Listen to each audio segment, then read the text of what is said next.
I think I generally felt very invisible before. The media loves to make it seem like if you're single in your 30s, you're gonna just die this cat lady. Hot take, but I am a single 40-year-old woman. I have not been on a date in almost a year. Okay, so can you date somebody when you're going through a divorce?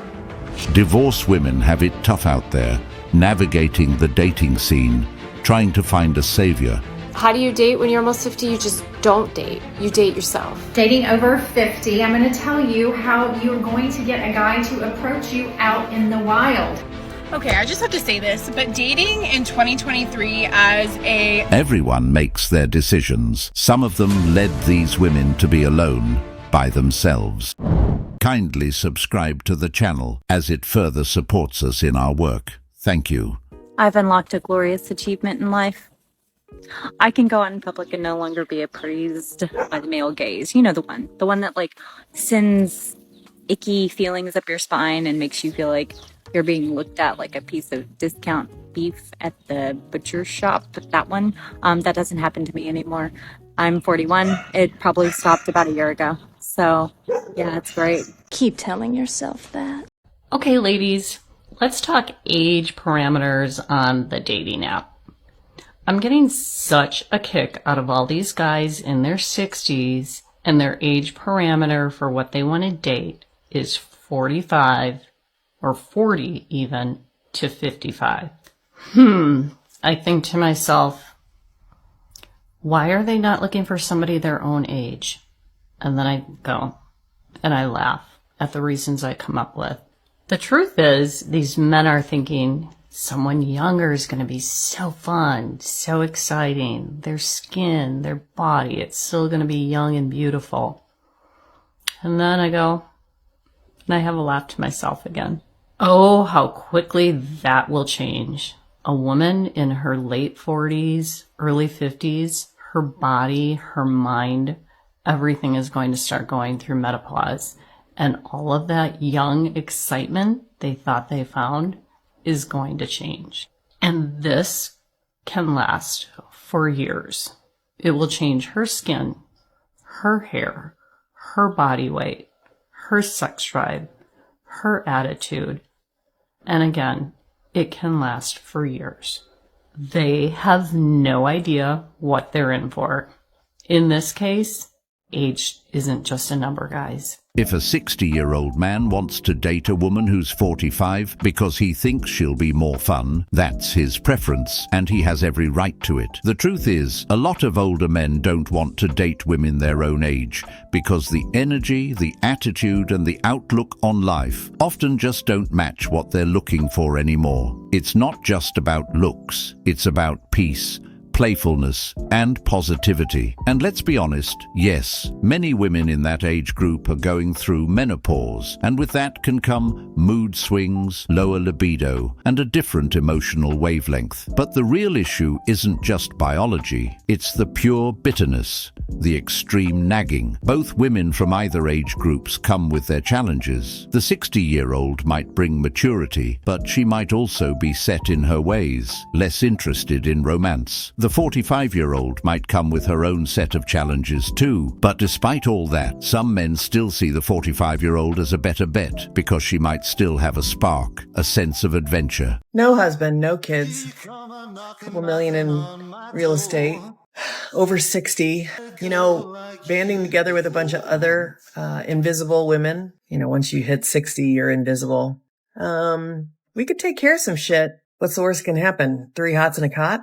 I never have to worry about cooking or cleaning a kitchen again. Hang out with a bunch of ladies in a prison somewhere. Is that really the worst thing that could happen? But in the meantime, a whole lot of shit could have gotten taken care of. You know what I'm saying? Like that man that filmed his wife and his daughter, who's now in court. I think we need to form granny vigilantes. My favorite part about dating is when you go on a first date and it goes really well. So you go on a second date and that goes really well. And then you go on a third date, which goes really well. And then you find out that they're looking for something long term, which makes you like them more. So then you go on a fourth date and it goes really well. But then you find out that they want to be single for longer and then you just never talk again. This is the result of telling every woman not to settle. It's an idea that sounds empowering, but is actually a trap. Women are so obsessed with not settling that they're not choosing anything. The whole don't settle mantra has turned into a permanent state of hesitation. And this is why women in their 30s are now having children more than women in their 20s, which is causing birth rates to plummet. Women have been sold a lie, and they're never going to find love if they're constantly waiting for the next best option. The longer you chase perfect, the longer you end up alone. Cognac, espresso martini. So good. This is what I mean. This is something guys really have to watch out for. Let's take this man for example. He's been putting in the effort, going on multiple dates, being respectful, paying for meals, genuinely trying to connect, only to find out that the woman never even wanted a relationship to begin with. She was just seeing what's out there. Translation: she was bored, wanted attention, or just wanted something to post on her story. Some women do this for all kinds of reasons. Free meals, keeping a roster, validation boosts, or simply because they're not done having their fun. They'll entertain a good man knowing they have no intention of building anything real. And then when they finally admit they just want to be single right now, it's after wasting his time, energy, and money. It's disgusting because it's manipulative. You're not dating with purpose, you're dating for perks. How to date at almost 50. Well, what you do is this. You go get the most ugliest pajamas at Walmart. You get a gallon of ice cream, some Doritos, and you lay in your bed. And you make sure you don't go on any dating apps, and you just stay single. How do you date when you're almost 50? You just don't date. You date yourself. That's it. There's no other answer. Everything that's out there are leftovers, people. They're leftovers. It's not worth it. It's just not worth it. And this is coming to you from a professional counselor, by the way. I have a master's degree, bachelor's in psychology, master's degree in marriage and family. And I'm telling you, don't do it. Just don't do it. It's not worth it. It's just not worth it. So after 10 months, I'm back out on the online dating app scene here in northern New England. Had a great casual monogamous relationship with a guy, and we just decided to move on. And he's still in my life, and it's great. People, wow, online dating, I've forgotten how much it can really suck. I'm 40, and here's some things that I have noticed for all those men in northern New England who are cis, heterosexual. Please put down the fish and anything else that you've hunted in your pictures. Please don't give me the middle finger in your pictures. Please smile. It goes a long way, I promise. Please just don't put pictures of your pecs or the pecs that you think you have. We'll get there together, I promise. So she was in a casual monogamous relationship for 10 months, whatever that even means. Basically, she had one guy holding her down while she enjoyed the illusion of freedom. No real commitment, just vibes, attention, and convenience. She had her fun, rode the wave, and thought it would magically turn into something real. But surprise, he got what he wanted and bounced. Now she's been sent back to the streets, talking about how she's finally ready for something serious. The thing is, with these women, they love to entertain the players, chase the thrill, and call it dating with freedom. If the relationship was never serious in the first place, why did you stay? You knew he wasn't committed. No ring, no plan, no real future, just vibes, hookups, and broken promises. But you stayed. You played house for 10 months, hoping he'd change, hoping it would naturally evolve into something serious. Now that he's moved on, suddenly you're on dating apps with a checklist, telling new guys what you expect. The post-divorce whole phase. It's so fun. Oh yeah, it's so fun. I'm about to go to Chicago. My collabs I have set up, they are not ready. They are not ready for this. They don't understand the pent-upness that's coming out. Because I had to take a while to heal, you know? Now I'm healed. I'm healed and ready to hoe. Where have all the good men gone? I see it all the time on my FYP, like all the time. We're right here. But regardless of whether you're a man or a woman, I think by the time that you're in your 50s and you're single, you're so fed up with dating that if you're like me, you just become gun shy. Like, I don't even know where to begin in a relationship anymore. I don't want to go through the process of getting to know someone again, going through all of the dating process, meeting people, meeting friends, connecting, all the dates to have it end again. Like, I'm just not willing to put that out there anymore. So I just avoid it. Anyway, it's Wednesday, it's hump day. I hope you have an amazing day. I hope your week's going great and you find something great to do this afternoon. Have a great day. Some women in their 50s are fed up with dating, just like men. They've been through the games, the heartbreaks, the disappointments. But here's the difference.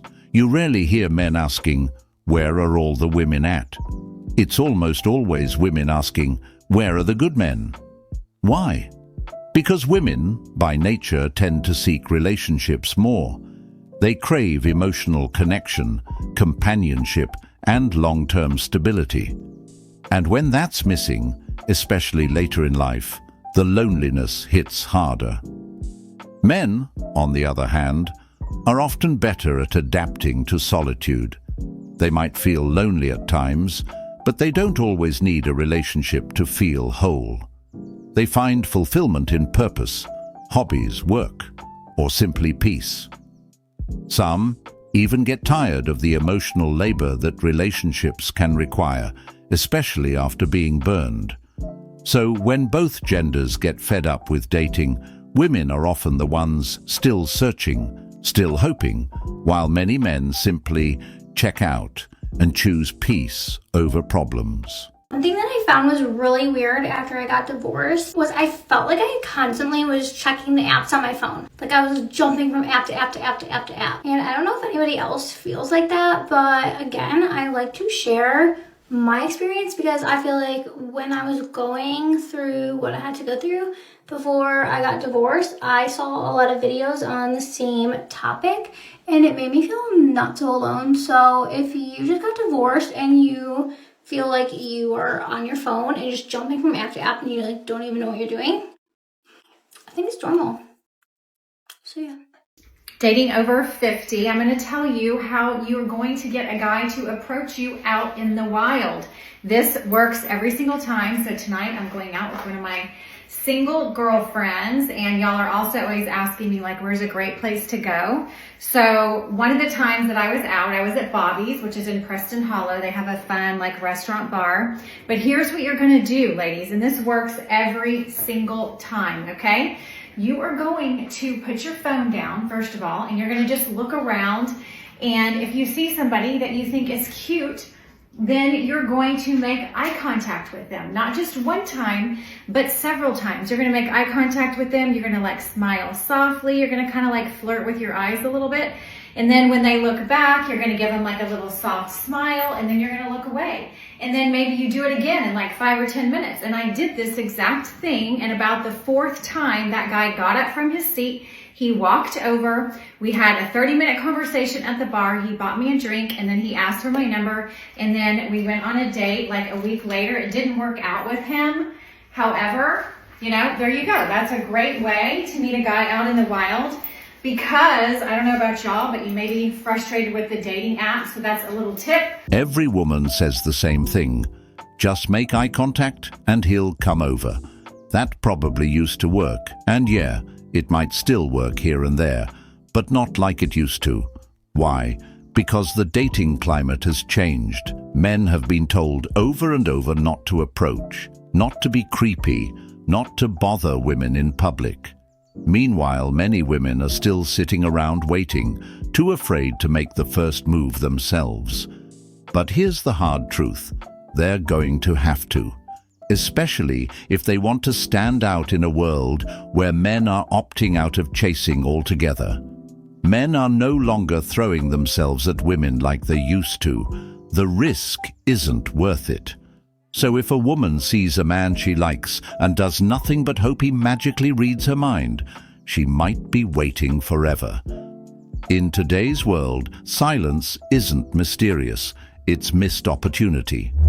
Is anyone else in like a weird dating conundrum once you hit 40 where you want to date somebody that's your age, but it seems like all the men that are your age don't have any energy anymore to do anything? Like they're like, oh, I just want to like be a homebody and be chill and just like live my life and I don't know, build things. And then you're like, but I don't want to do that. I kind of still have a lot of energy and I want to go out and I want to have fun. And they're like, whoa, I think you might be too much for me. But then when you try to date somebody that's younger, that's like in their 30s, they're like children and they don't have their shit together. So you're kind of just like, well, what do I do? Like, where do I go? I don't know. Somebody, if you have advice, please help. Anybody else struggling with dating after their 40s? And the games that people play and the lack of respect and lack of just morals lately? Yeah, anybody? Or is it just me? I was having a conversation the other day with my good friend Elisa, and we were talking about dating because she's over 42. She's in a lot of my videos as well. Anyways, dating is just shit. Yeah, I think people need a life lesson and just being straightforward and honest with people. If you take somebody out on a date and you're not feeling it and you know they want a relationship, but hey, you want friends with benefits, but you're going to go ahead and lead them on, make it seem like you want more just for the booty.